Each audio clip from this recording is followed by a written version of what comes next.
Are we all excited with the Word of God? Let's open our Bibles, please, in the book of Luke.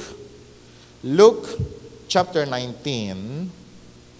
And let's start reading from verse 1 hanggang po sa verse 9. Luke chapter 19, verses 1 up to verse 10.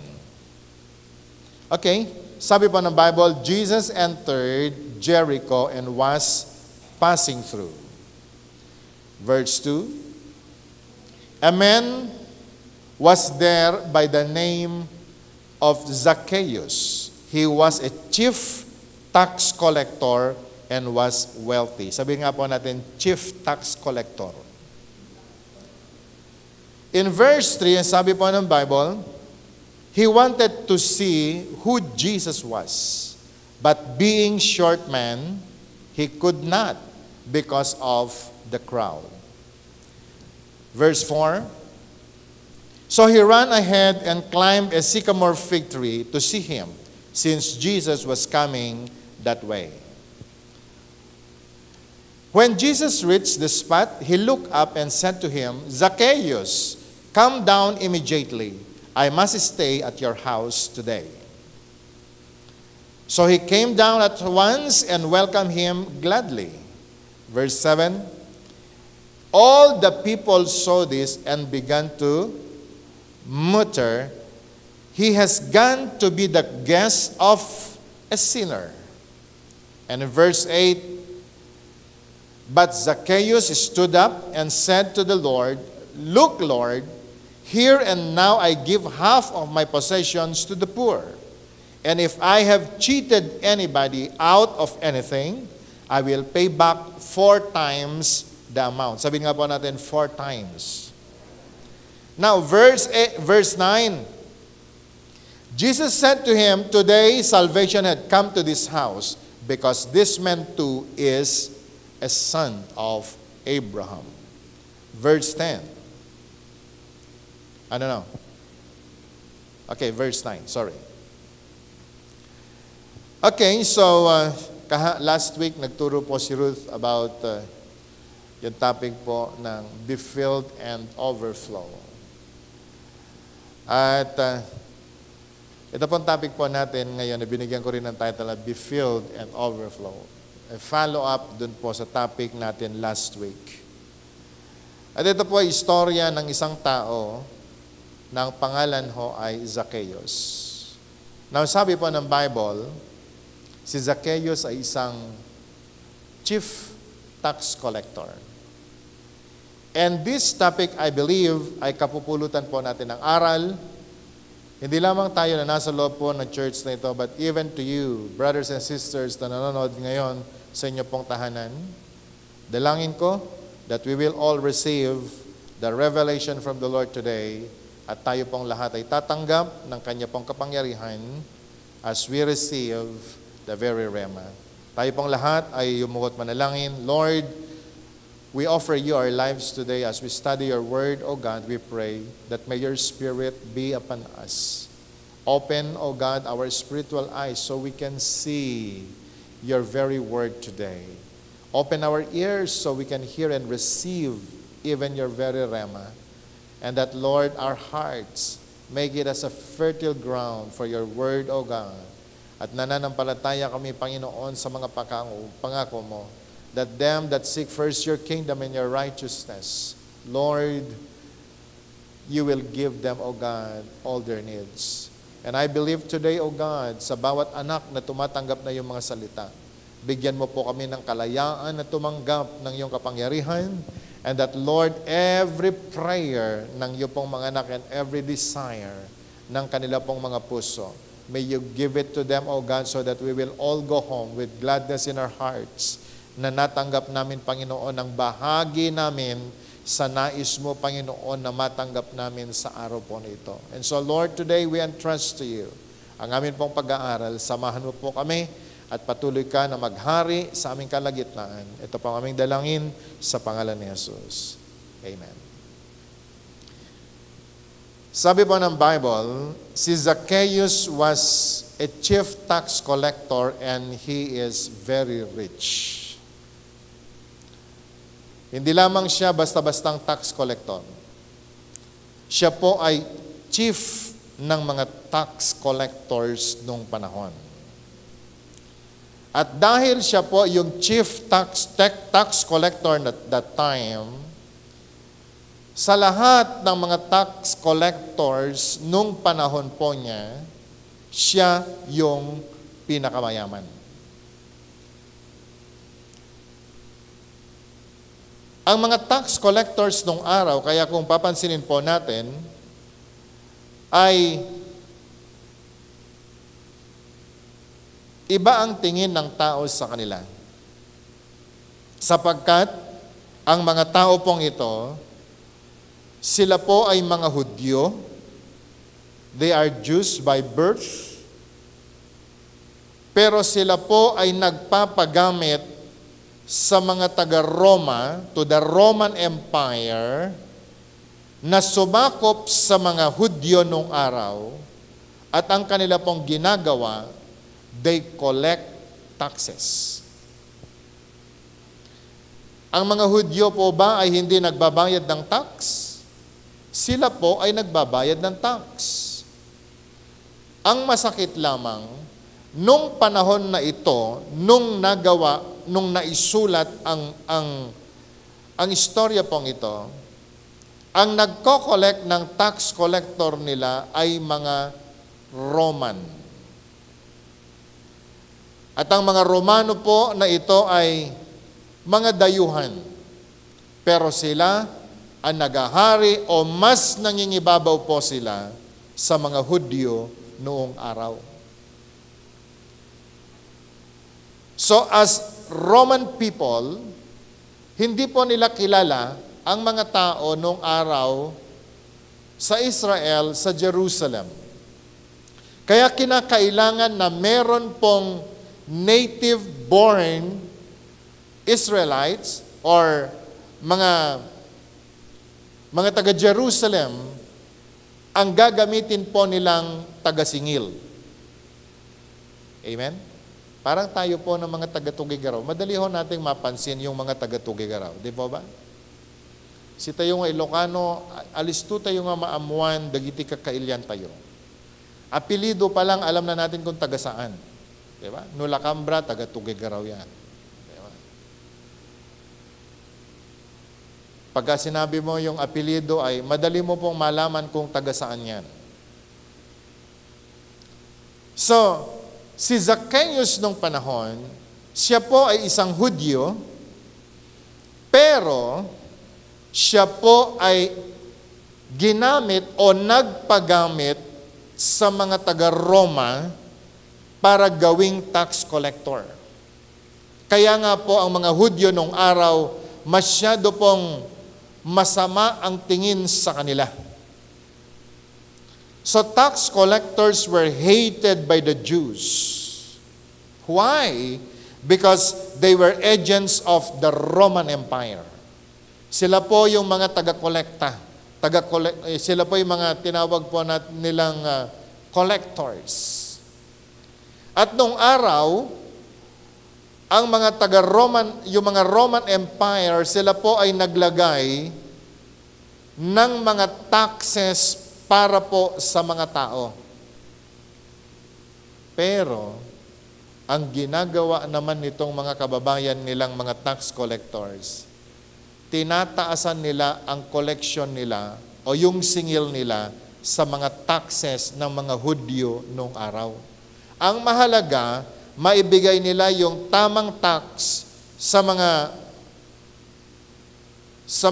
Romano noong araw, ang sobra ay sa kanila. Can I hear amen? Kaya nga makita natin, biglang yaman si Zacchaeus. Ang mga tax collector nung araw, alam mo yan, ang sama ng tingin sa kanila. Hanggang sa mga panahon nito, pag sinabi mong, huwag na natin banggitin, lahat ng mga taga-singil kinagagalitan. Di ba? But anyway, kaya nga po ganun kababa ang tingin ng mga Hudyo nung araw sa mga tax collectors. They were hated. Dahil una ang tingin sa kanila, mga balimbing sila. Di ba? Hudyong-hudyo ka. Tapos ang sisingilin mo, kababayan mo. Pero na kanino ang kanila pong loyalty?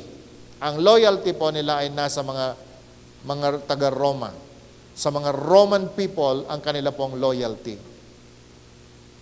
Dahil nung araw, may mga panahon din na hindi po tumatama ang kanila pong mga ani at may mga panahon na, alam niyo, hindi ho ganon kalaki ang income nila pero ang ipinapataw na taxes sa kanila ay sobra-sobra. Kaya nga po matindi ang sama ng loob ng maraming mga Hudyo sa mga tax collectors na ito. Bukod doon ay they prosecute o pinapahirapan nila yun pong mga taong hindi nakapagbabayad ng tax ng tama. Parang hanggang ngayon, di ba? Pag hindi ka nakabayad ng tamang tax, mayroon pong interest. At marami pong mga nangyari nung araw dahil hindi po sila makabayad ng kanilang tax, ay kinukuha ng mga Romano ang kanila pong mga ari-arian. At sa totoo lang, hindi lamang ari-arian ang kanilang kinukuha, kundi pati ang mga anak o mga asawa o mga katulong ay kinukuha kapag hindi po sila makabayad ng taxes. Ngayon, maki-question po ba ng mga tax collectors na ito kung bakit ganun na lamang ang tingin ng mga kababayan nilang Hudyo sa kanila? Hindi. Sapagkat tunay nga na ang mga tax collectors pa nito'y mukhang manhid na ang kanilang mga puso dahil sa sobrang pagmamahal ng kayamanan. Can I hear amen? Kaya nga po kahit nung panahon, during the time ni John the Baptist, or even the time na si Jesus ay gumagawa ng kanyang earthly ministry, ganun na lamang ang higpit ng Panginoon pagdating sa kasalanan ng mga tax collectors and the wealthy people. Can I hear amen? Nabasa na po ba natin sa mga Bible natin na sinasabi po ni Jesus, it is impossible for a rich man to enter the kingdom of God. It is easier for a camel to enter into an eye of a needle than a rich man entering the kingdom of God. Kaya nga, meron pong isang tagpo. May isang napakayaman na lumapit kay Jesus at sinabi, Lord, anong dapat kong gawin para ako maligtas? Sabi ng Panginoon, gawin mo ang commandment na ito, ganito. Ang sabi po ng mayaman, nagawa ko na lahat yan. Sabi ni Jesus sa kanya, isang bagay lang ang hindi mo nagawa. Ang ibenta ang lahat ng iyong mga kayamanan, ibigay mo sa mga mahihirap at sumunod ka sa akin. Pero ang sabi po ng Bible, yung mayaman umalis na malungkot. And so Jesus said, it is easier for a camel to enter into an eye of a needle than a rich man to enter the kingdom of God. And the tax collectors nung panahon, hindi rin ganun kaganda ang tingin sa kanila.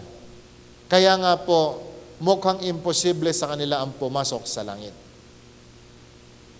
Pero dito sa tagpo pong ito, gusto ko pong maunawaan natin, makita po natin ang sinasabi po ng Bible. Paano nagkaroon ng pagkakataon na si Zacchaeus ay matanggap ang kanyang kaligtasan? Paano po nagkaroon ng pagkakataon na si Zacchaeus ay tumanggap ng special favor para po sa Panginoon? Sabi po ng verse 1, nung panahon na yan, si Jesus ay papunta ng Jericho.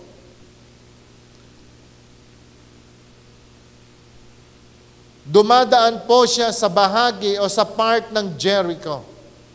At ang mga tao po doon nung araw, sila po ay mga pinili at tinawag ng Panginoon. Marami pong mga Hudyo doon nung araw. They are the people called to be the chosen people of God. Pero nung ang Panginoon ay dumating sa lugar po na yan, wala hong excited na makita si Jesus. You know, alam niyo po ba yung mga Hudyo, hindi po sila excited kay Jesus. Because they don't really believe na meron pong Messiah na darating na maipapanganak sa Nazareth. And everyone knows that Jesus ay nanggaling po sa Nazareth. Kaya nga po yung mga Hudyo nung araw, hindi po importante sa kanila si Jesus. Naging importante lamang ang Panginoong Hesus sa kanila nung hinahanapan po nila ng paraan kung paano siya patayin. Sapagkat para sa kanila ang Jesus po na ito ay tinik sa lalamunan ng kanilang relihiyon. But imagine, brothers and sisters, nung panahon po na ito. In verse 2, sabi po ng Bible, there was a man named Zacchaeus, and that he was a chief tax collector, and very wealthy, very impossible to experience the saving power of God. Ang tingin po sa kanya ay marumi, hindi po karapat-dapat,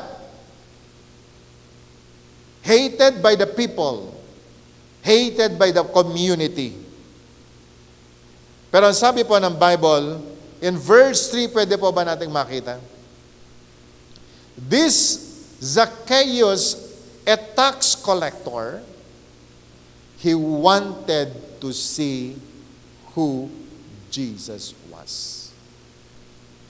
Nung panahon na ang Panginoong Hesus ay dumaan sa Jericho, mukhang merong isang tao na excited na makita si Jesus. Alam niyo kung sino? Yung makasalanan pa. Yung tao na wala sanang pakialam.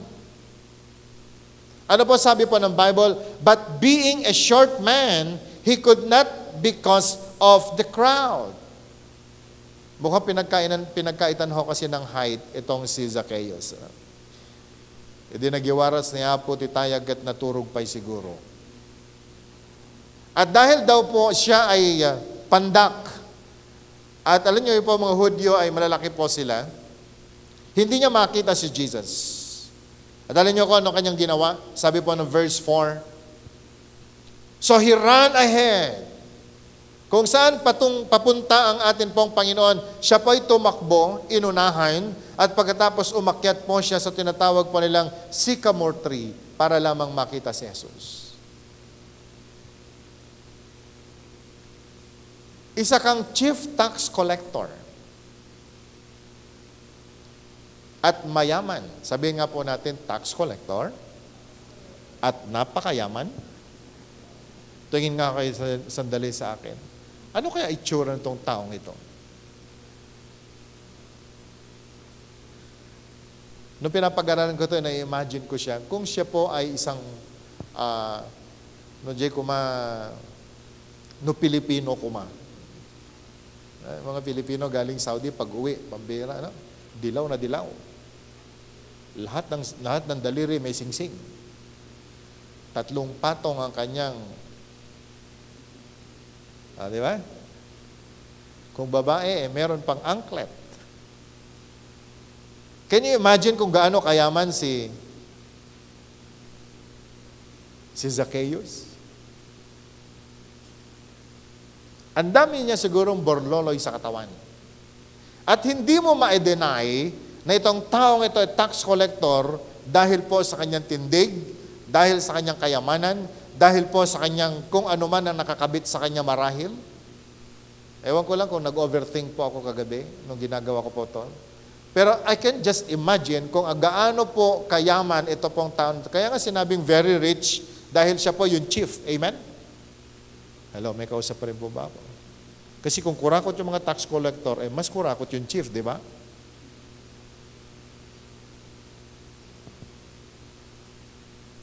Pagkatapos nung makita niya si Jesus na dumarating at hindi niya po makita, ito pang bihirang tao na ito, naghanap pa ng kahoy para lamang umakyat nang makita niya ang Panginoon. Kung ikaw kaya ay napakayaman at kilala ka, prominente ka, gagawin mo kaya ang bagay na ito? Samantalang yung mga Hudyo, wala silang pakialam. Pero itong taong ito, hated by the people, questionable para sa mga tao, ang kanya pong pagkatao, nagawa niyang maghanap ng kahoy para lamang umakyat nang makita niya lamang ang ating pong Panginoong Hesus.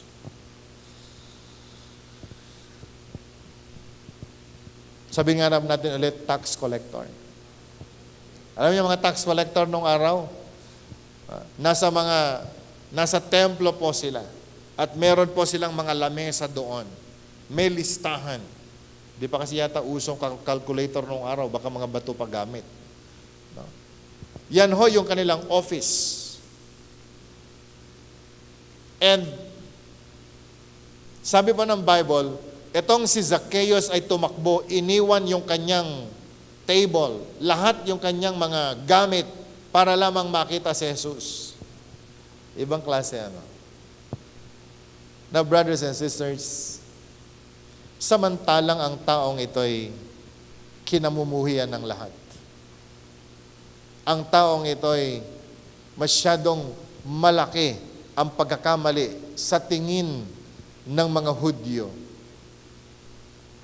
Now, brothers and sisters, everyone, lahat po ng tao, maging sa mga panahon po nito, gusto po nilang maranasan ng Panginoon. Lahat ng tao nangangarap, kailan kaya ako matagpuan ng Panginoon? Kailan kaya ako mapuspos ng Espiritu ng Panginoon?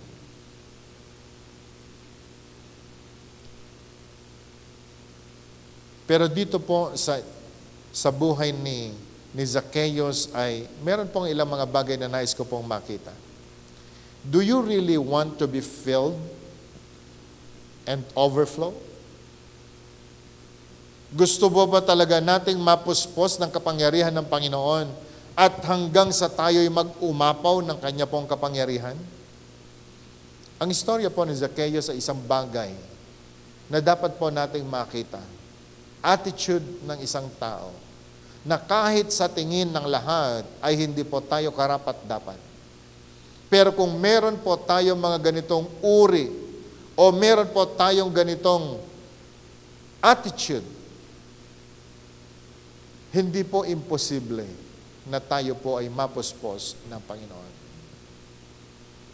Last week nabanggit ko, marami pong mga taong nagtatanong, bakit kung sino pa yung mga addict, yung mga walang pag-asa ang buhay nung araw, sila pa ang ginagamit ng Panginoon ngayon sa kanyang ubasan?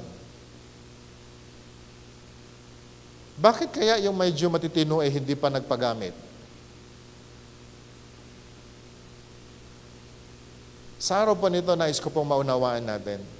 Lahat tayo nais ng Panginoon na puspusin ng kanyang kapangyarihan. Can I hear amen? Lahat tayo kalooban ng Panginoon na tayo ay kanyang magamit, na tayo po ay kanya pong mapuspos at nang sa ganon ay maranasan ho natin ang nag-uumapaw na kapangyarihan na nagmumula sa Panginoon at nag-uumapaw na pagpapala sa buhay po natin. So in this topic, meron pong mga few points na nais ko po lamang makita natin. If you really want to be filled and overflow, number 1, do whatever it takes to get to Jesus. Gawin natin ang lahat ng paraan upang tayo ay makalapit sa Panginoon. Si Zacchaeus, ang sabi po ng Bible, he is very busy. Busy siya nung araw sa kanya pong pangongolekta ng kanyang tax. Bakit? Sapagat employed po siya ng Roman Empire. At alam ho ninyo mga Romano, kapag sila po ay kumilos o sila po ay nagpagawa ng kahit na anong bagay, hindi ka po pwedeng patumpik-tumpik. Sapagkat sila ho ay pumapatay ng mga taong sumasalungat sa kanila pong kalooban. Kaya nga ang Panginoon pinatay nila eh. Now here comes Zacchaeus. Si Zacchaeus ay employed ng Roman Empire as a tax collector, and he is the chief of the tax collectors nung araw. And Zacchaeus is very busy. Nasa kanyang office, ginagawa niya yung kanyang trabaho. Ang kanyang mga amo ay masyado pong seryoso at hindi mo po pwedeng paglulukuhin. Pero nung dumating si Jesus, ang sabi po ng Bible, iniwan niya ang kanyang opisina. Iniwan niya yung kanya pong trabaho. At siya po'y nakipagsiksikan sa maraming mga tao na nandoon para lamang makita ang Panginoon. At nung hindi po niya makita ang Panginoon, dahil sa nga po siya'y pandak, ano sabi po ng Bible?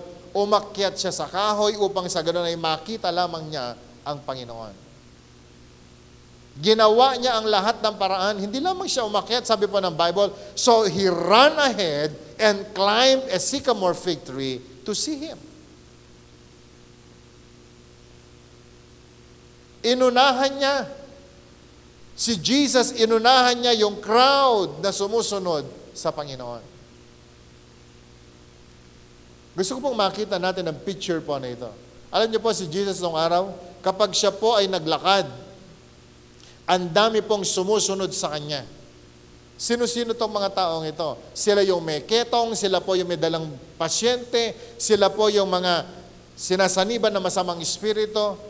Kaya nga, kapag ang crowd ay lumapit kay Jesus, hindi po ganon kaliit. Remember that Jesus fed 5,000 men bukod sa mga babae at lalaki. Now, na-imagine na po ba natin yung crowd? Sabihin nga po natin, crowd. Ganon karami ang tao nung araw. Now, can you imagine yung ilagay na lang ho natin, 5,000 mga lalaki ang pumaparada. Ang nakasunod kay Jesus. Puwera mga babae, puwera yung mga bata. Gaano kaya kalayo ang tinakbo ni Zacchaeus para lamang maunahan yung crowd na sumusunod kay Jesus? Tanong ko din po ito kagabi. Gaano kaya karami? Ayan, pag dumadaan ko tayo dyan, pag meron pong prosesyon ng patay, kung papunta ka dyan sa Robinson at nanggaling ka po dito sa church, kinakailangang umiwas ka na. Kaya nga po sa ibang daan ako dumadaan. Sapagat aabutin ka ng siyam-siyam. And can you imagine the 5,000 people? Mapagtsatsagaan kaya ng isang mayaman, isang busy na tao, ang paghihintay, kailan kaya matapos ang crowd na ito na maglakad, sumusunod kay Jesus? No. Kaya po anong kanyang ginawa? Iniwan niya yung kanyang office at tumakbo, inunahan yung crowd at pagkatapos umakyat sa puno ng sycamore fig tree. Ito po ang ginawa. Ito ang ginawa ni Zacchaeus during that time. A lot of people, they really want to experience Jesus today. Marami pong mga tao, gusto nilang maranasan si Jesus. Ito yung kanilang pangarap. Pero marami pong mga taong may pangarap na maranasan ang Panginoon. But they failed to experience God they failed to experience Jesus.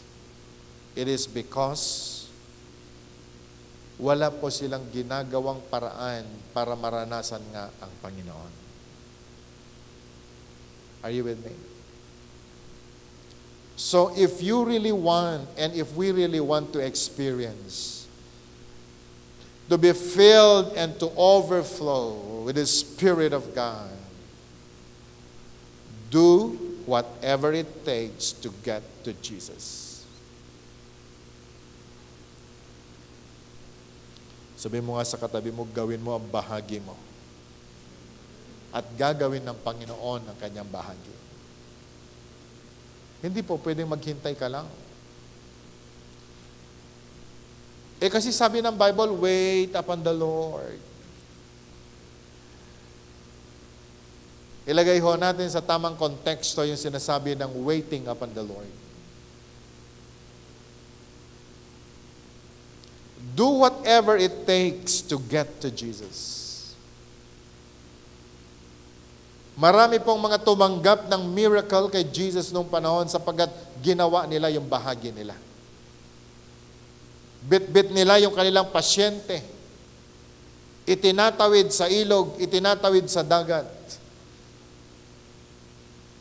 Minsan ginugutom po sila, inaabot sila ng gabi. Maghintay lamang kay Jesus.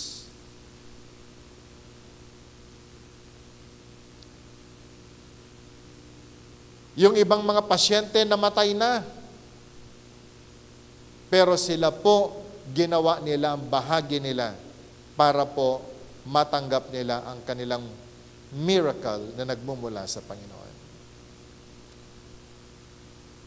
Si Lazarus, mapansin po natin, he did what is necessary to get to God. Importante para kay Zacchaeus na mapansin siya ng Panginoon. Importante para sa kanya ang tagpo na ito.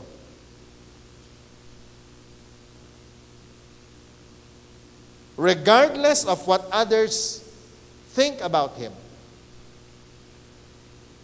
Hindi na po niya inalintana kung ano sasabihin ng tao sa kanya. Amen? Siguro sabi ng mga tao, ito tao na ito, pagka yaman, edukado, ginagalang sana, pero bakit kinakailangan umakyat pa ng sycamore tree?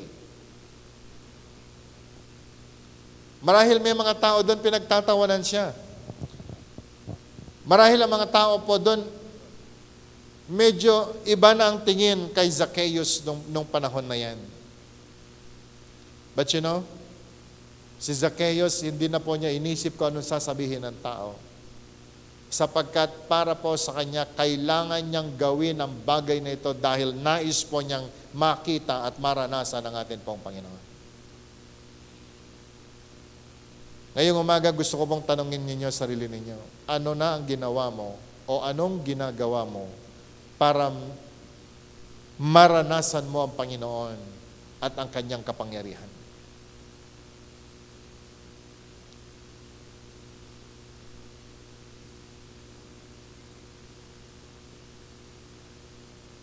Alam nyo, sa buhay po ng paglilingkod sa Diyos, ang dami pong mga sagabal sa paglilingkod, sa paglapit sa Panginoon. Pero kung tayo po yung mga tao na hindi po natin ipilit o gawin kung ano po yung nararapat para maranasan ng Diyos, maranasan natin ang kanyang pagkapangyarihan, wala ho tayong mararanasan kailanman. Ang mga taga-Israel noong araw, kinakailangan pang tumawid ng Red Sea para lamang mapunta, makarating sa lupang pangako. Pero nung nakita po nila na sila'y nasa dead end na, marami po sa kanila nangarap bumalik na lamang sa Ehipto. And a lot of Christians today, brothers and sisters, nangangarap na maranasan ng Panginoon, pero kapag sila po ay nasa harapan na, nasa harap na po nila ang Red Sea in their life, mas ginugusto pang bumalik sa kanila pong mga Egypts rather than fighting the good fight of faith.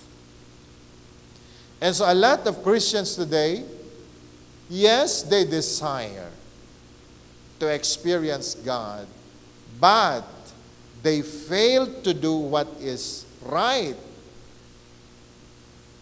para po mapalapit sa Panginoon. And so, hanggang ngayon ay hindi pa rin po nila nararanasan ang ating pong Panginoon. Do whatever it takes to get to Jesus. Can I hear amen? Number 2,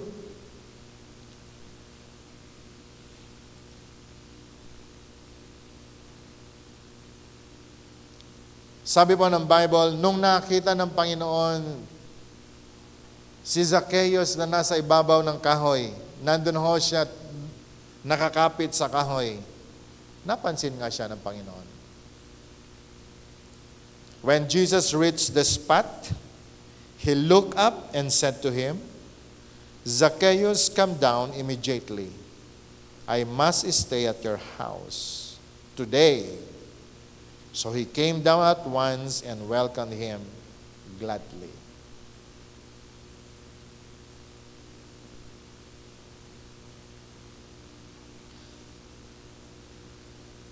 Nilagay ko po dyan sa atin pong mga notes, listen for Jesus' voice and respond. Pag marinig po natin ang tinig ng Panginoon, ay kinakailangang tumugon po tayo. Sumunod po tayo.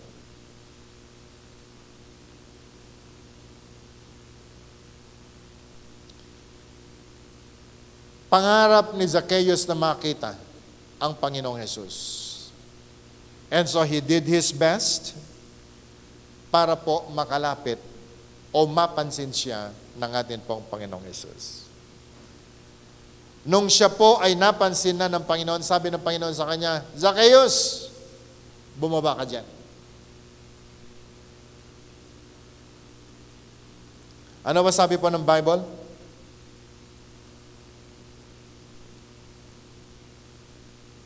So he came down at once and welcomed him gladly.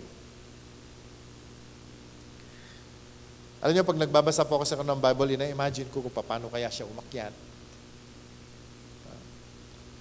At imagine ko, siguro medyo hirap din siyang umakyat. Tapos nung pinababa siya ng Panginoon, ang cute kaya niya tingnan bumaba. Nung umakyat siya, siguro medyo, alam niyo, relax eh. Kasi gusto niyang makita si Jesus. Nandun yung crowd. Imagine? Yung crowd, ilapagpalagay na lang natin. Yung crowd na pinakain ni Jesus ay 5,000.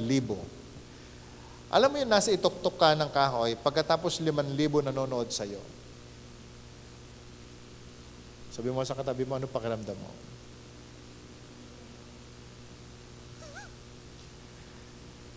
Hindi ko nga ma-imagine sarili ko. Yung aakyat nga ako sa 3rd floor tapos pinapanood ako ng asawa ko. Minsan nangangatog ako lalo na may takot po ako sa heights. Pero kinakailangan ko maging matapang kasi tinitingnan ako ng asawa ko. Aakyat din siya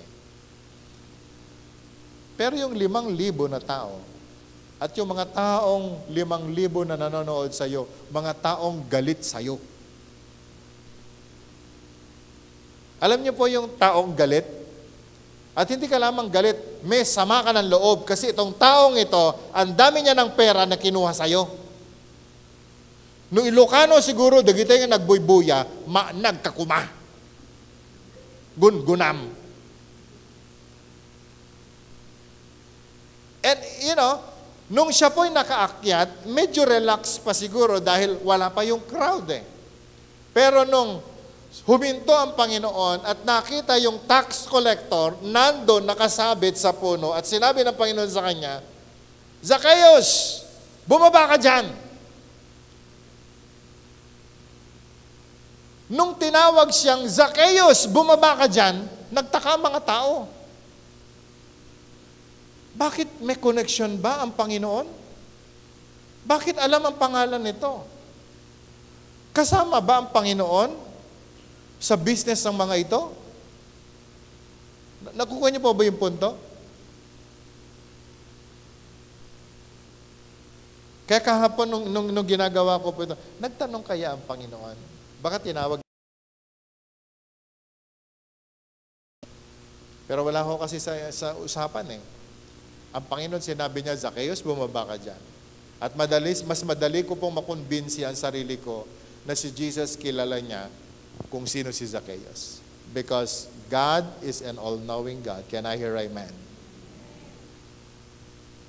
Parang ganito, Zacchaeus, tax collector, maraming utang, maraming pinasaktan, bumaba ka dyan. Nakuha niyo po yung punto ko? So kilala ni Jesus yung taong yan. Ang tanong ngayon, paano kaya siya bumaba? Sa English, nakakatuwa yung kanya sinabi. So he came down at once. Nagmamadaling bumaba. Sabi ko, sumabit kaya yung kanyang mga necklace. Pero si Zacchaeus, because of his excitement, dahil ang sabi po ng Bible, ginawa niya yung bagay na dapat niyang gawin kahit mahirap para makita si Jesus. Ngayon, eto na yung kanyang pagkakataon. Tinawag siya ni Jesus. Kaya nga po nilagay natin dyan, listen for Jesus' voice and respond. Nung siya ay napansin na ng Panginoon, tinawag siya. Immediately, si Zacchaeus ay bumaba. At ang sabi po ng Bible, punong-puno siya ng kagalakan nung siya po ay bumaba at tinawag siya ng Panginoon. He did everything within his power to obey Jesus. Ang kanyang pag-akyat, ang kanyang pagbaba, paano kanya hinawi yung mga tao para lamang lumapit kay Jesus nung tinawag siya ni Jesus. Overjoyed ang Zacchaeus nung lumapit kay Jesus nung panahon po na yan. Alam nyo, ganito kaya ka-excited ang mga tao kapag sila'y tinawag ng Panginoon? Kapag tinawag ka ng Panginoon ngayon, ano kaya isasagot mo sa Kanya?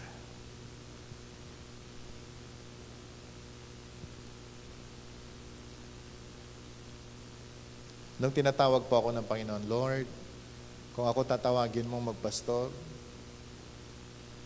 pwede ba?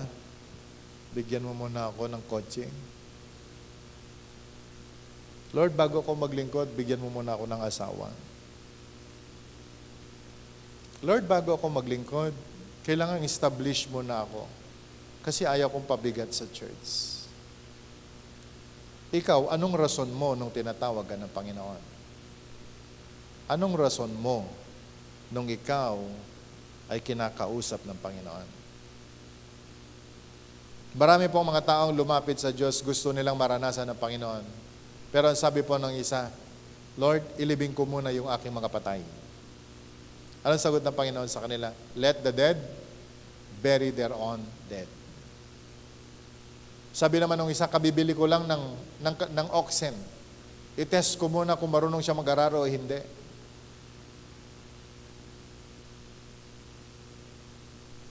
Kapatid, kaibigan, marami pong tinawag ang Panginoon. Pero hindi lahat ay tumanggap ng biyaya at himala na nagmula sa Kanya. Why?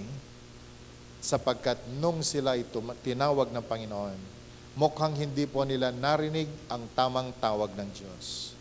At nung sila po ay tumugon, mukhang hindi po yun yung tugon nung ang Panginoon ay tumawag sa kanila.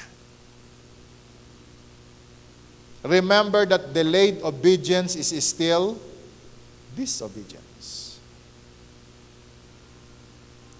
Pero kay Zacchaeus nung araw, nung siya ay tinawag ng Panginoon,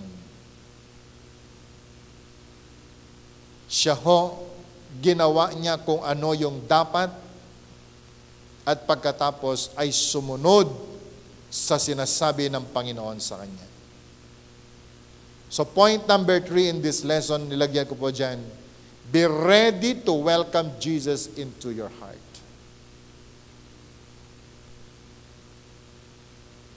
Be ready to welcome Jesus. Kapag tayo po'y tinawag ng Panginoon, siguraduhin po natin na ready po tayo. Wala nang pagdadahilan. Sumunod po tayo, gawin natin kung ano ang kanyang tawag sa atin.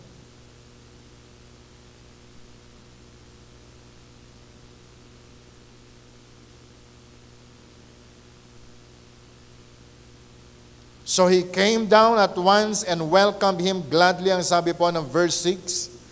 At ang sabi po ng verse 7, nung nakita ng mga tao ang kanila po, ito pong tagpo na ito, sila po ay nagbubulungan. Okay? Sila po ay nagtinginan, nagbulungan.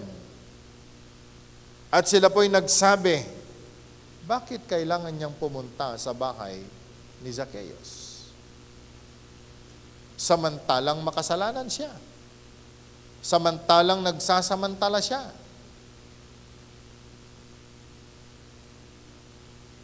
Tayo po ba?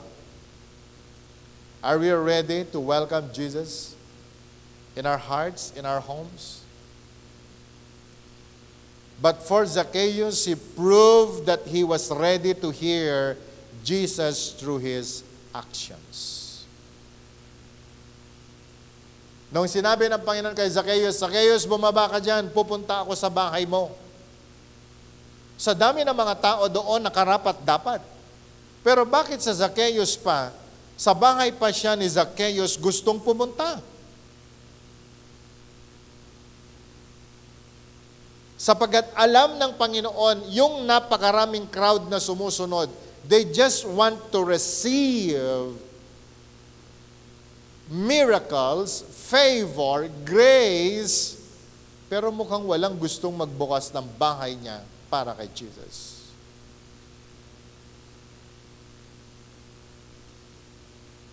Alam niyo kung anong nakita ng Panginoon? Bakit naging very special si Zacchaeus nung panahon na ito? A tax collector. Meron siyang opisina, meron po siyang table. At marahil may mga collections pa sa kanyang drawer nung panahon na yan.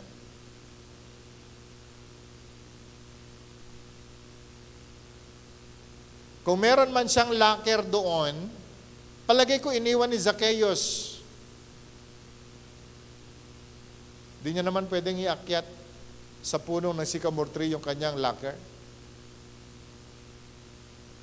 Iniwan niya yung kanyang table and even his livelihood as a symbol of his ill-gotten gains in order to seek Jesus. Can I hear amen? Ganuton po kaseryoso. Ganito po kapursigido si Zacchaeus nung panahon na yan to experience Jesus. Hindi lamang yung kanyang table, hindi lamang yung kanyang tax collector's office ang kanya pong iniwan. He had broken every social norm to get close to Him. Di niya iniisip kung ano sasabihin ng tao. Hindi na po importante sa kanya kung ano ang impression ng tao sa kanya. Ganun po katindi, ganun po ka-ready si Zacchaeus para po tanggapin si Jesus. A lot of people today, they want to experience God, pero minsan ay hindi po nila pwedeng kalimutan ang kanilang estado sa buhay, o kaya mas mahalaga pa rin sa kanila yung mukha nila sa mga tao, kaysa doon sa kung ano ang pwedeng gawin ng Panginoon sa kanila.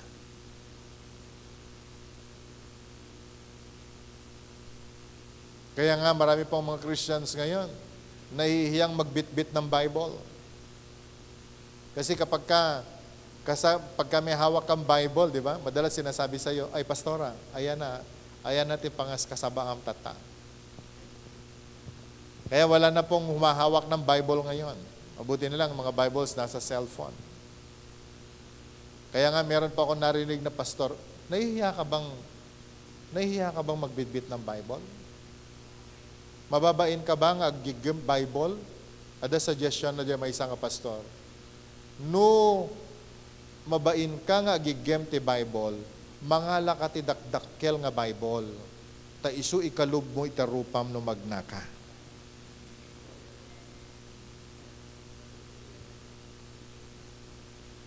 Marami pa mga tao ngayon na nahihiyang maghawak ng Bible. Kasi, siya, hallelujah, praise the Lord. Nahihiya ka palang magbitbit ng Bible, lakihan mo na para yun ang itakip mo sa mukha mo pag naglalakad ka. Sabi po ng Bible, sino man ang nagkakahiya sa akin at sa aking mga salita sa mga panahon na ito, ay ikakahiya ko rin sa harapan ng aking Ama, kasama ng kanyang mga angels. But for Zacchaeus, nung panahon po na yan, hindi na po niya inisip, ano sasabihin ng tao sa akin? Hindi niya na po inisip, ano kaya sasabihin ni Jesus sa akin?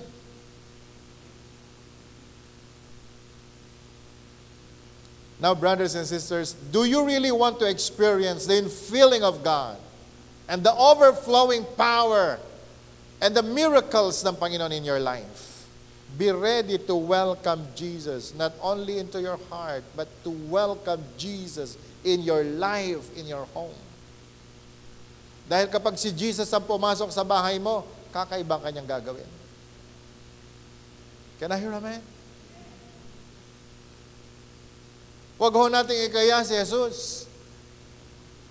Pagtawanan man po tayo ng tao, alipustahin man tayo ng tao,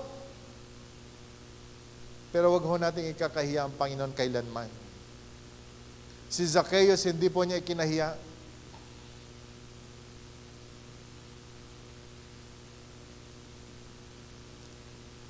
Point number 4. Sabi po ng verse 8,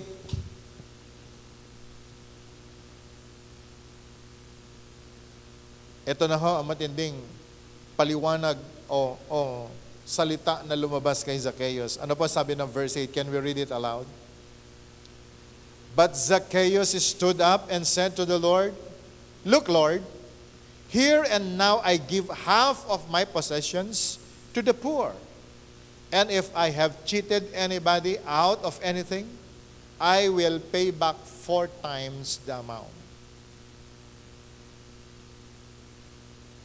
Nung sinabi po niya ito, hindi po siya lungkot na lungkot, hindi po siya nakatingin sa lupa, kundi hinarap niya ang Panginoon. Sa harapan ng napakaraming mga tao ay kanyang sinabi, Lord, here and now I give half of my possessions to the poor. At palagay ko yung sinasabi po ni Zacchaeus, ang bagay po nito, hindi lumalabas sa ilong ang kanyang sinasabi. Sapagkat very sincere siyang nagsasabi. Ibibigay ko ang kalahati ng aking kayamanan sa mga mahihirap.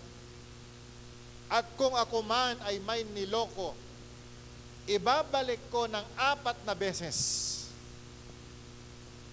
4 times the amount. Do whatever it takes to change your life for the better. Gusto po ba natin talagang maranasan ng Panginoon? Gawin natin ang lahat ng paraan naman para magbago. Magbago sa mas mabuti, amen? Hindi yung magbago ng mas masama. Gusto ba nating maranasan ng Panginoon? We need to have that willingness to change. Dahil alam ho ninyo, ang isang resulta ng paglapit sa Panginoon, ang isang resulta ng encounter kay Jesus is a new life. 2 Corinthians chapter 5 verse 17 says, If anyone be in Christ, he is a new creature. All things that pass away, behold, all things become new. Walang lumapit sa Panginoon na hindi po niya binago. Walang lumapit sa Panginoon na hindi po nakaranas ng bagong buhay. And so if we really want to experience Jesus, and if we really want to be filled with His power, with His grace, with His favor, and to overflow, kapag tayo po ay tinawag ng Panginoon at nakalapit na tayo sa Kanya, do whatever it takes to change your life for the better. Iyon ho ang ginawa ni Zacchaeus. Mukhang seryoso siya talaga. So Zacchaeus promised to take drastic measures to right the wrongs. Gusto niyang itama yung kanyang mga mali.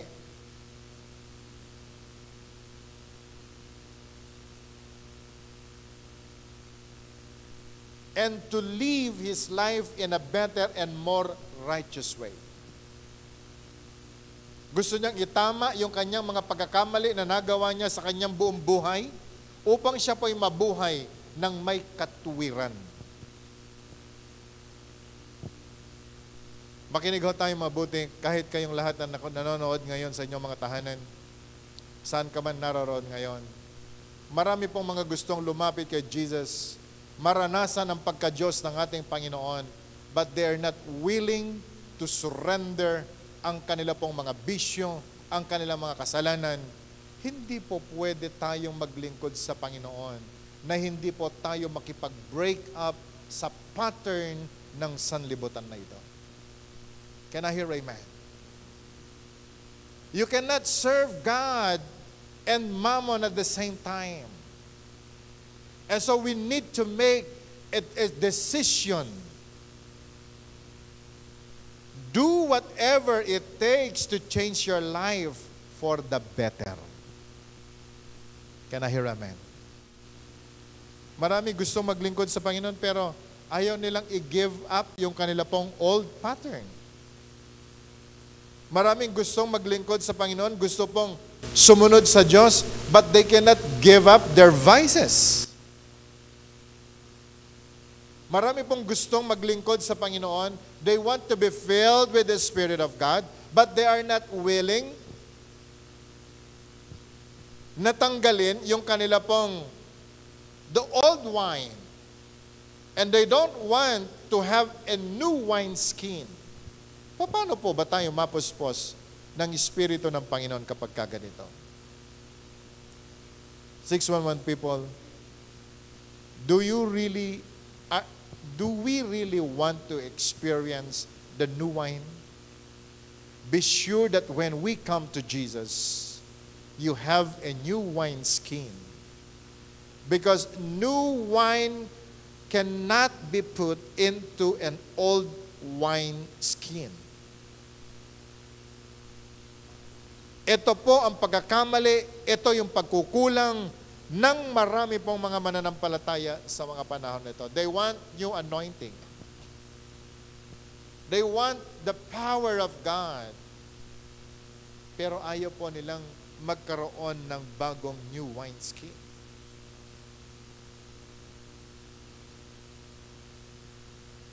Gusto mo ng bagong buhay? Gusto mo ng bagong anointing ng Panginoon? Kinakailangan tulungan mo sarili mo, mawala na yung pagiging matampuhin mo. Are you still with me?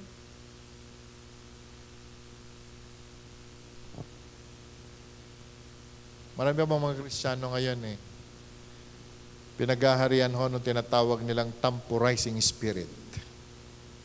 Alam mo yung temporizing spirit? Yung parang may mga kwan. Tawag doon. Para silang may sunburn. Pag may sunburn, di ba? Okay ka lang. How are you? I'm fine. Pero pag nakanti mo yung kanilang sunburn, nag-overreact. Huwag mo akong galawin dyan. Don't touch me. Pastor naman, nagturo na naman, puro bisyo. Pwede namang maglingkod sa Panginoon habang nagbibisyo. Saan mo Bible nakita yan? Kung ang mga pastor na nagtuturo sa kanilang pulpito ang laging sinasabi ay yung ikinatutuwa mo lang. Humingi ka na ng tawad sa Panginoon. Baka hindi kayo magkikita sa langit.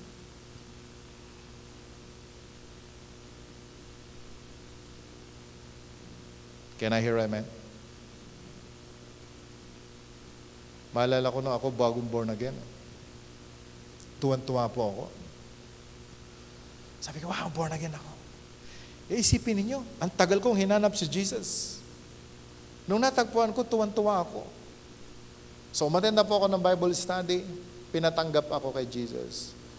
Naamin ko lahat kong kasalanan. Mahilig po ako sa gitara. Mahilig po ako sa music. So after 1 month of attending the Bible study, sabi ko, ay, pwedeng paggamit ng gitara. Nung araw, ang gitara ko po kasi hollow guitar. Nakakita ko ng electric guitar. Sabi ko, gusto kong humawak niyan. Alam niyo, nung kinuha ko yung electric guitar, sabi nung pastor sa akin, hop, wag mo munang hahawakan yan. Tanong niya sa akin, talagang tinanggap mo ba si Jesus sa buhay mo? Sabi ko, oo naman. Di ba, isang buwan na akong nag-attend sa inyo. Alam mo, ginawa sa akin, nag-preach ulit siya ng salvation. So, sabi na, sa dulo ng kanyang preaching, tinanggap ko ulit si Jesus. Isang buwan na ako nag-attend ng Bible study. So, 2 buwan, hindi ko pa rin nahawakan yung gitara. Dahil tuwing mag-a-attempt po ako, oops, teka muna, worthy ka na ba? Sabi ko, ang hirap palang pumunta sa langit. Sabi ko, nakailan tanggap na ako kay Jesus Pero I waited hanggang sa ako po ay pinagkatiwalaan na humawak ng gitara.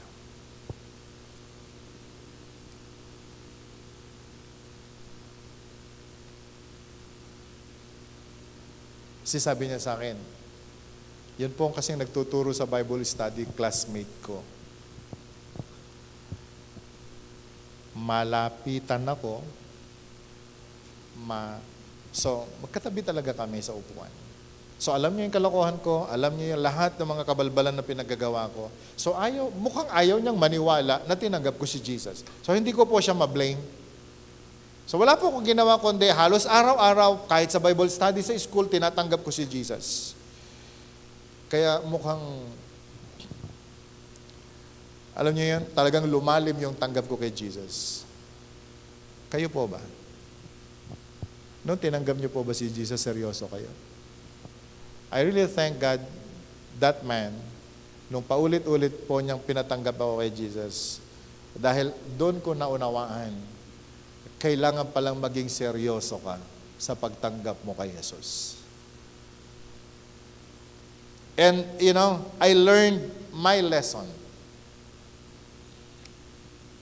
Sabi niya, kailangan mo matapos ang 13 basic seminars ng church namin nung araw. So, tinapos ko po yon. Natapos ko po dito sa Tugigaraw nung nasa Maynila po ako, I attended again. Kaya na-memorize ko po yung mga basic seminars ng amin pong previous church. At bukod po doon, inatenan ko na ang lahat ng mga seminars. And so I really thank God na ganun kaseryoso yung leader na ito nung ako po'y nag-umpisang maglingkod sa Panginoon. And after yun pong mga trainings na akin pong naatenan, ako po ay itinayo as a youth leader, hanggang sa ako po'y naging pastor, hanggang ako po'y naging church planter, biyaya po ng Panginoon. Pero kung ako kaya sensitive nung araw, kung ako pikunin nung araw, bakit? Kayo lang ba marunong? Pwede namang maghanap ng iba. But brothers and sisters, napakahalaga. Kung gusto talaga nating mapuspos ng kapangyarihan ng Panginoon, gawin mo ang lahat ng paraan upang matanggap ito. At gawin mo rin ang lahat ng paraan para magbago ang buhay mo, sapagkat kapag tayo po ay binago ng Panginoon, tsak na tayo po ay babaguhin ng Panginoon sa mas mabuting pagkatao. Can I hear amen? Kaya nga po sabi ni Zacchaeus, kung meron man akong mga niloko, ibabalik ko sa kanila ng 4 times. Pwede ba natin buksan sandali ulit yung... Look, basahin nga po natin. But Zacchaeus stood up and said to the Lord, can we read that part? Look, Lord, here and now I give half of my possessions. Tinatanong ko sarili ko, gaano kaya katanda si Zacchaeus nung naging tax collector? Tingnan nyo ha. Kalahati na ng kanyang kayamanan ibibigay na sa mahihirap. Sabi mo nga sa katabi mo, kalahati. So ibig sabihin, may naiwan na 1/4.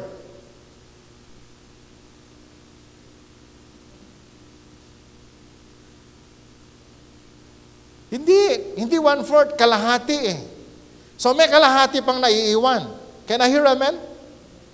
Can I hear amen?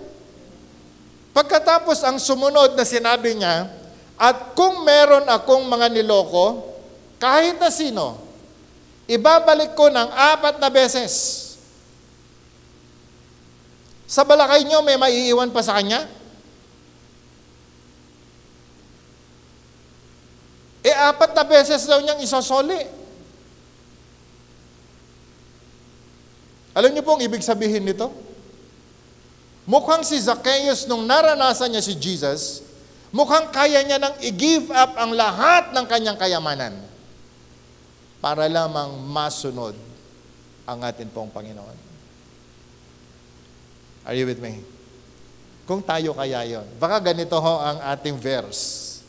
Look, Lord, here and now I give half of my possessions to the poor. That's all. I thank you. Hindi ka na magsosoli ng 4 na beses kasi wala na maiwan sa iyo eh. At alam nyo, ganyan ho maraming mga taong gustong sumunod kay Jesus. Inialay ko ang lahat sa iyo, Kristo, pwera bulsa ko. A lot of people, they want to surrender everything. But the truth is not everything. May mga iniiwan pa rin ang marami na hindi nila kayang isuko sa buhay nila. Kaya nga po, wala doon yung fullness of joy.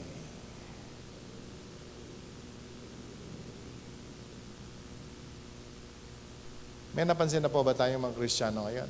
Nagtatanong, anong sekreto mo? Bakit parang ang saya-saya ng buhay mo? Bakit ako parang hindi?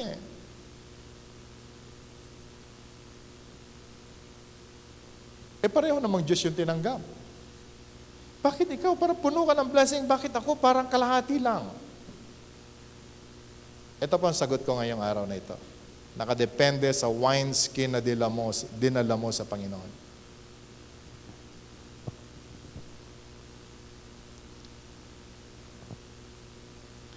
Zacchaeus, sabi po niya, ibibigay ko ang kalahati ng lahat ng aking yaman. At yung kalahati, kung meron ako niloko, ibabalik ko ng 4 na beses pa. Ito po, yung decision. Ito po, yung kayang gawin ni Zacchaeus. He gladly gave up everything for the sake of following Jesus.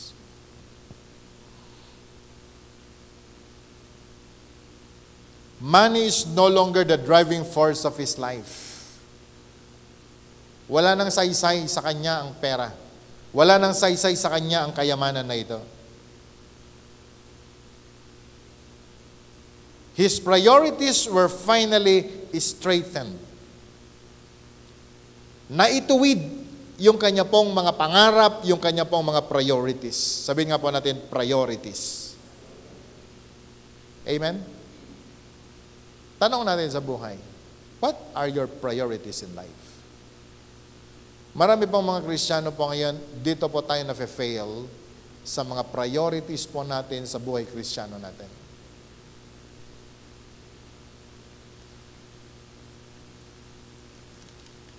And last but not the least, Ang sabi po ng Panginoon kay Zacchaeus noong panahon na yan, verse 9, and Jesus said to him, "Today, salvation has come to this house because this man too is a son of Abraham. For the Son of Man came to seek and to save the lost." Si Zacchaeus ay lost soul. Hindi po siya naging qualified sa salvation. Pero nung nakita ng Panginoon ang kanyang attitude, gaano po siya kauhaw na maranasan ng atin pong Panginoon, napansin po ng Diyos yun. Nakita po ni Jesus yun. And so after na si Lazarus, tinanggap niya si Jesus sa kanyang tahanan. Alam niyo, sumunod siya sa Panginoon. And this is point number 5. Yield to what God puts on your heart. Nung kinakausap na siya ng Panginoon, siguro punong-puno siya ng conviction. Amen? Alam mo, si Jesus na kausap mo, nakatingin na sa'yo. At alam niyo, si Zacchaeus na nagsabi, "Lord, look," nasa loob ng kanyang tahanan. Ipinakita marahil lahat yung kanyang kayamanan sa bahay. Lahat ng kanyang mga kung ano meron sa loob ng kanyang bahay. "Lord, nakikita mo. Kaya kong ibigay ang kalahati ng aking kayamanan sa mga mahihirap. At kaya kong ibalik lahat ng mga pinagluloko ko, ibalik ko sa kanila ng 4 na beses."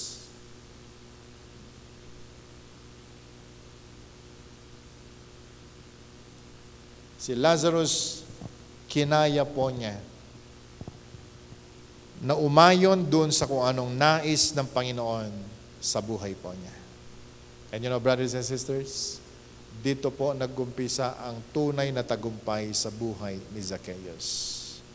Be obedient to whatever God tells us to do in order to follow Him. Today, my brothers and sisters, alam ko lahat po tayo, tinatawag tayo ng Panginoon.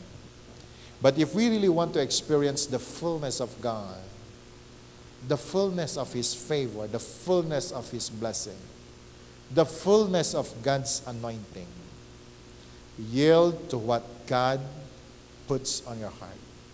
Kung sinasabi ng Panginoon sa iyo, pinagagawa ng Panginoon sa iyo, yun ang gawin ho natin. Can I hear amen? Whenever God lays a path or an action on your heart, you should not compare it to someone else or try to justify a lesser course. Huwag mo nang ikumpara, huwag ka nang tumingin sa iba. Ang mahalaga, gawin mo kung ano yun dapat na pinagagawa ng Panginoon sa iyo. And I believe you will receive that power. You will be filled until you overflow. And that God will surely, alam niyo yan, we cannot outgive God. Ipagkakalob at ipagkakalob ng Panginoon kung ano yung nararapat na para sa iyo. Can I hear amen? Brothers and sisters, gusto ko pong sabihin ulit sa ating lahat. Walang pinipili ang Panginoon. Kahit tayo pa ang pinakamasama sa lipunan. Kahit pa sabihin ng tao, tayo na yung pinakamasama. At napaka-imposible na tugunin ng Diyos. Pero kung gagawin natin, ang katulad po ng ginawa ni Lazarus, and we are all willing to do whatever it takes to get to Jesus, pay the price ng paglapit mo sa Panginoon. Gaano man to kahirap, gaano man po to kasakit. Gaano man po ito ka-imposible. Pero kapag tinawag ka ng Panginoon, sa dulo po nito ay buhay na walang hanggan. Sa dulo po nito ay isang buhay na puno ng pagpapala. Can I hear amen? Can we close our eyes for a moment? Today, God is calling you. Marahil ang tingin ng maraming tao, we are the worst, at wala na pong pag-asa. That even your loved ones madalas na lang sinasabi, wala na tayong pag-asa. Makasalanan tayo. Nagkamali tayo. Maybe a lot of people, they're telling, lahat ng decisions mo in life, it's a mistake. Lahat ng mga pangarap mo, it is a mistake. That even your relationship, it's a mistake. But today, God is calling you. Nais ng Panginoon na maranasan mo siya. Gawin mo ang lahat ng paraan na makalapit ka sa Panginoon. Huwag mo nang intindihin, huwag mo nang isipin kung anong sasabihin ng tao. Do your best to come to Jesus. Listen to His voice. God is calling you. Be ready to welcome Jesus. Marahil mahal ang presyo ng pagsunod sa Panginoon. Pwede kang kalimutan, talikuran ng iyong mga barkada, ng iyong mga kaibigan. Or maybe some members of the family, they will disown you because of your faith.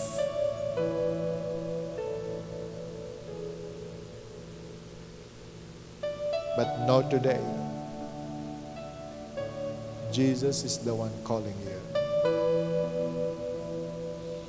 Ang lahat ng lungkod,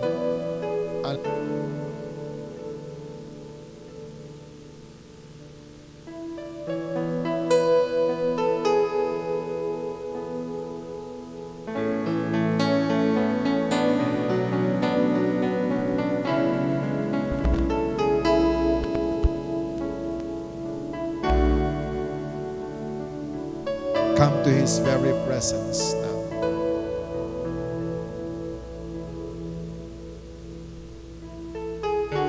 Nais ng Panginoon na baguhin ang buong pagkatao natin. Marahil ang ilan sa atin takot mawalan ng bisyo. Takot mawalan ng kung ano-ano man. But remember, brothers and sisters, today, if you really want to be filled with God's Spirit, be sure that you come to Him with a new wineskin so God can fill you with a new wine. Today, God is calling you. God is calling you.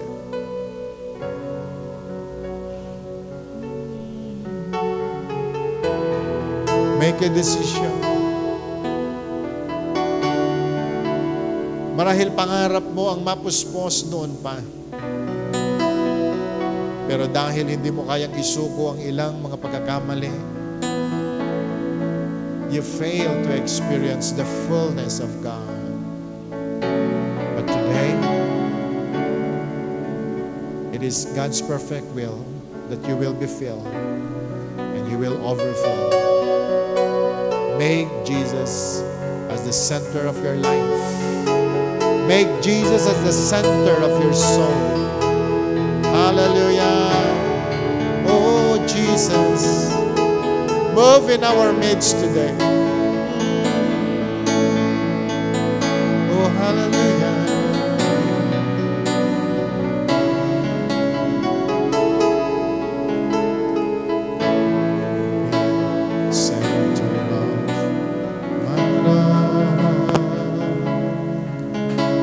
Jesus be the center of it all. From beginning to the end, He will always be. It's always been you, Jesus.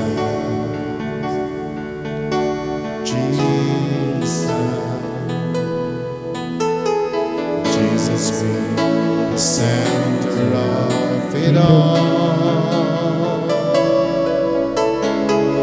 Jesus be the center of beginning to the end. It'll always be, it's always been you, Jesus. Shall we all rise? Sabihin nga po natin sa Kanya, Jesus, you're the center of my life. My life.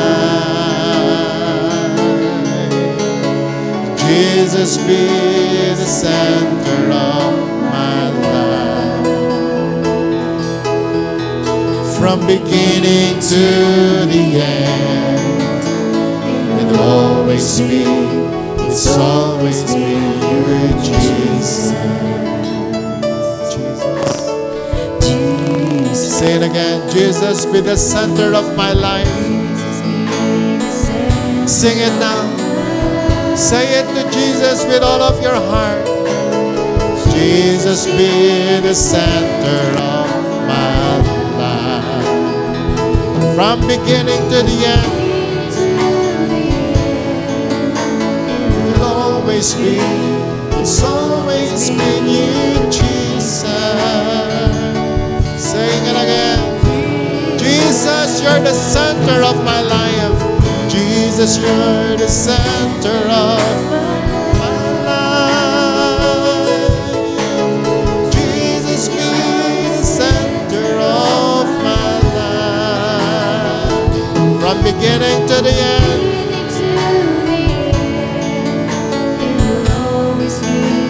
it's always been you, Jesus.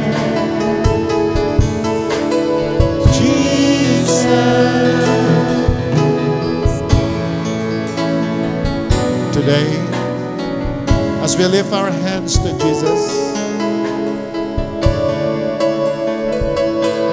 sabihin mo ngayon sa Panginoon kung sino siya sa buhay mo.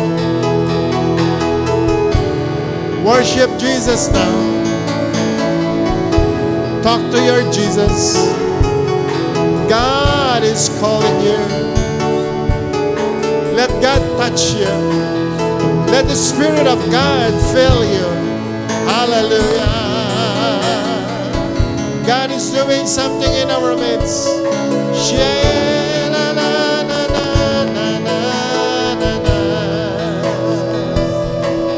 Oh, Ramababa Salakaya Ramababa.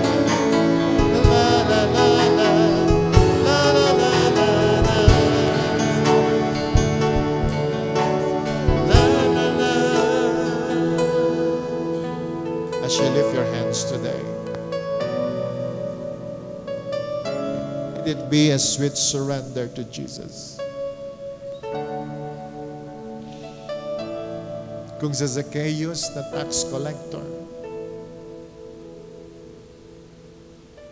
tinawag ni Jesus.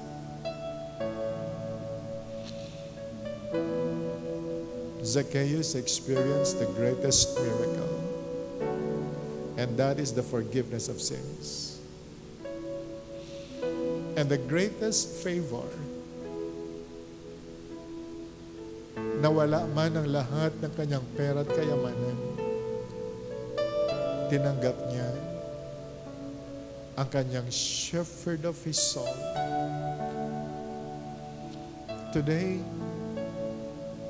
it is God's perfect will na maranasan mo ngayon ang tunay na Jesus in your life. The life giver. The giver of everlasting life. The lover of your soul. The one that will provide all your needs because He is your Jehovah Jireh. He is the God that heals. Now as you lift your hands to Jesus, make yourself available for Him.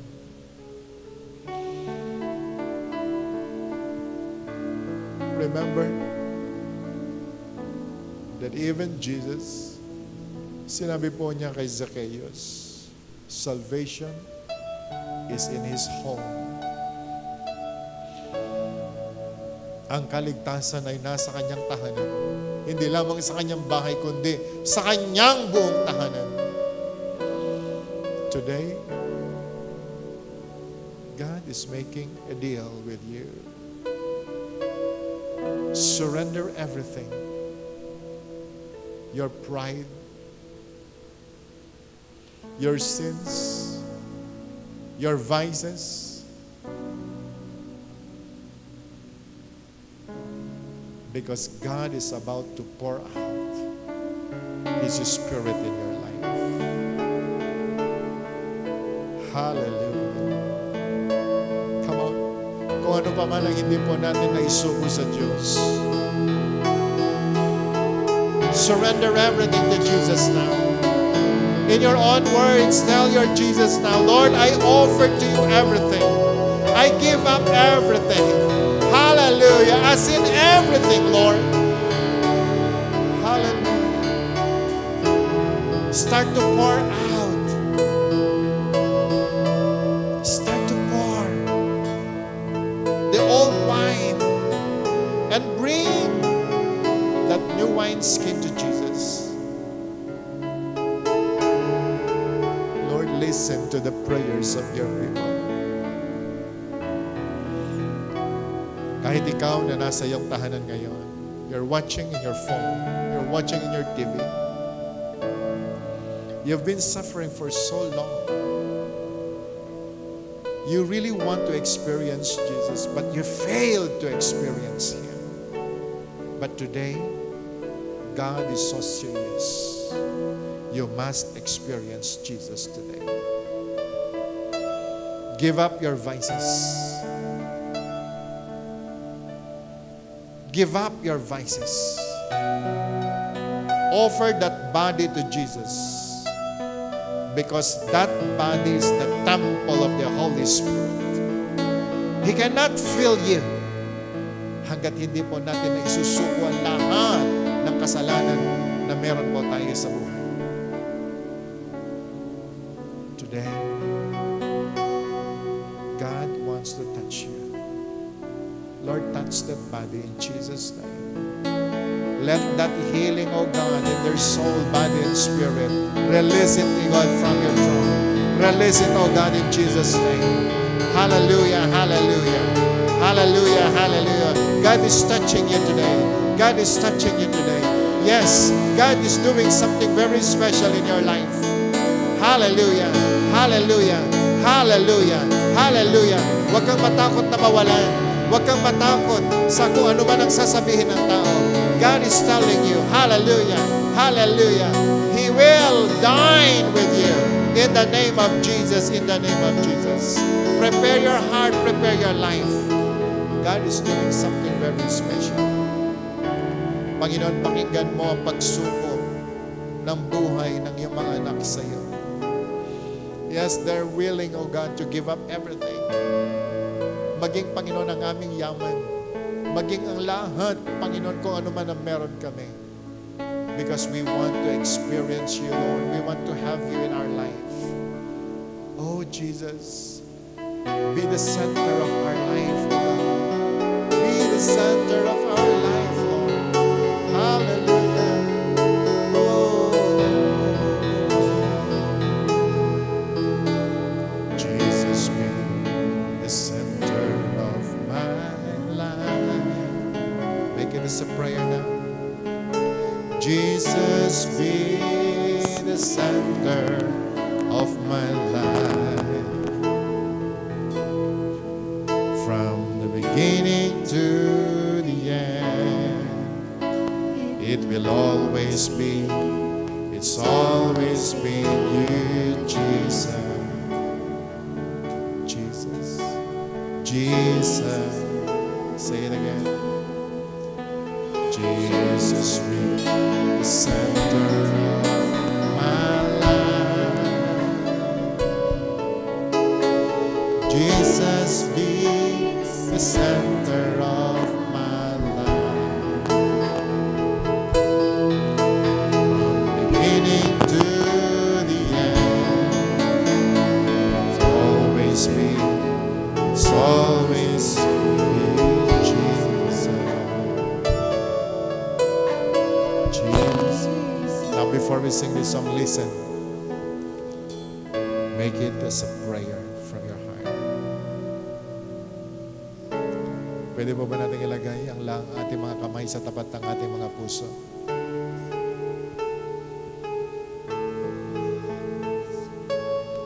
Marahil may mga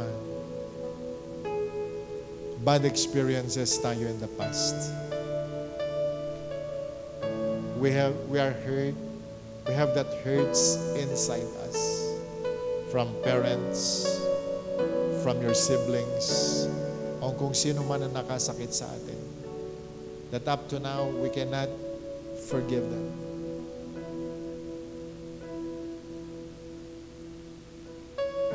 Unforgiveness, hatred. Can we unload today? Habang nasa tapat ng ating mga puso, ang ating mga kamay, in the Spirit, take it out and say to Jesus, Lord, I remove this hatred in Jesus' name. Every bad feelings, or maybe vices, your doubts, every pain that is in your heart, unload it now in Jesus' name. Come on, take it out, one by one. Tell your Jesus, Lord, help me. Holy Spirit, help your people as they unload every negative spirit, every negative feelings, every pain in their hearts. Come on, hallelujah, do it in the name of Jesus. Do it in the name of Jesus. Yes, hallelujah. Matagal na marahil na meron sa puso natin. And one reason why God cannot fill us, it is all because of these bad feelings na meron po tayo. In Jesus' name. Now, every sin na meron po tayo sa puso natin, unload it in Jesus' name. Remove it in the name of Jesus. In the name of Jesus. This is your time to unload every weight, every sin, every pain, so that God can enter into our hearts. Because God wants to fill you until you will overflow. Today you will experience it if you believe and if you're willing. Lord, touch your people now. Now, after removing all these pains, sabihin mo ngayon sa Panginoon, Lord, come into my heart. Sabihin mo sa Panginoon, Lord, you are enthroned in my heart. Take your place. Jesus, be the center of my life. Jesus, be the center of my life. From beginning to the end, it will always be, it's always been you, Jesus. Say it to Jesus, Jesus. Sing it again. Jesus, be the center of my life. Jesus, be the center of my life. From beginning to the end, it will always be, it's always been you, Jesus. Jesus. For the last time now, Jesus, you're the center of my life. The center of my life. Jesus, be the center of my life. From beginning to the end, it's always been you, Jesus. Jesus. Now listen. Lord, this is our covenant with you. be the center of our lives. You are the center of our hearts. And Lord, mula sa araw na ito, Panginoon, pagharian mo po kami. Hanggang sa matapos ang buhay na ito, Panginoon, ikaw lamang ang aming paglilingkuran. You will be our priority, O God. And we believe, Lord, as we continue to serve you, as we continue to worship you, as we continue, Lord, na gawin na ikaw ang sentro ng aming buhay, we have everything. We have Jesus, the shepherd of our soul. We have Jesus, the light of the world. We have Jesus, hallelujah, the water of life. We have Jesus, our healer. We have Jesus, our provider. We have Jesus, the Prince of Peace. We have Jesus, the real Shalom. And we have Jesus, and we shall not lack. We have Jesus. Oh, you're the center of my heart, and you're the center of this life. Lord, seal the lives of your people. And we believe, oh God, we will never be the same again. Because you are Jesus. You filled us today, and we will surely overflow. We believe it and we receive it. In Jesus' name. And everyone will say, Amen! Sabi mo nga sa katabi mo, mula ngayon, up to the end, Jesus is the center of my life. Can I hear amen? Pwede ba bang tumingin kayo sandali sa akin? Mamaya pagkukulitin na naman kayo ng kaaway. Don't give in. Can I hear amen? And you will overflow. God bless you. See you next Sunday.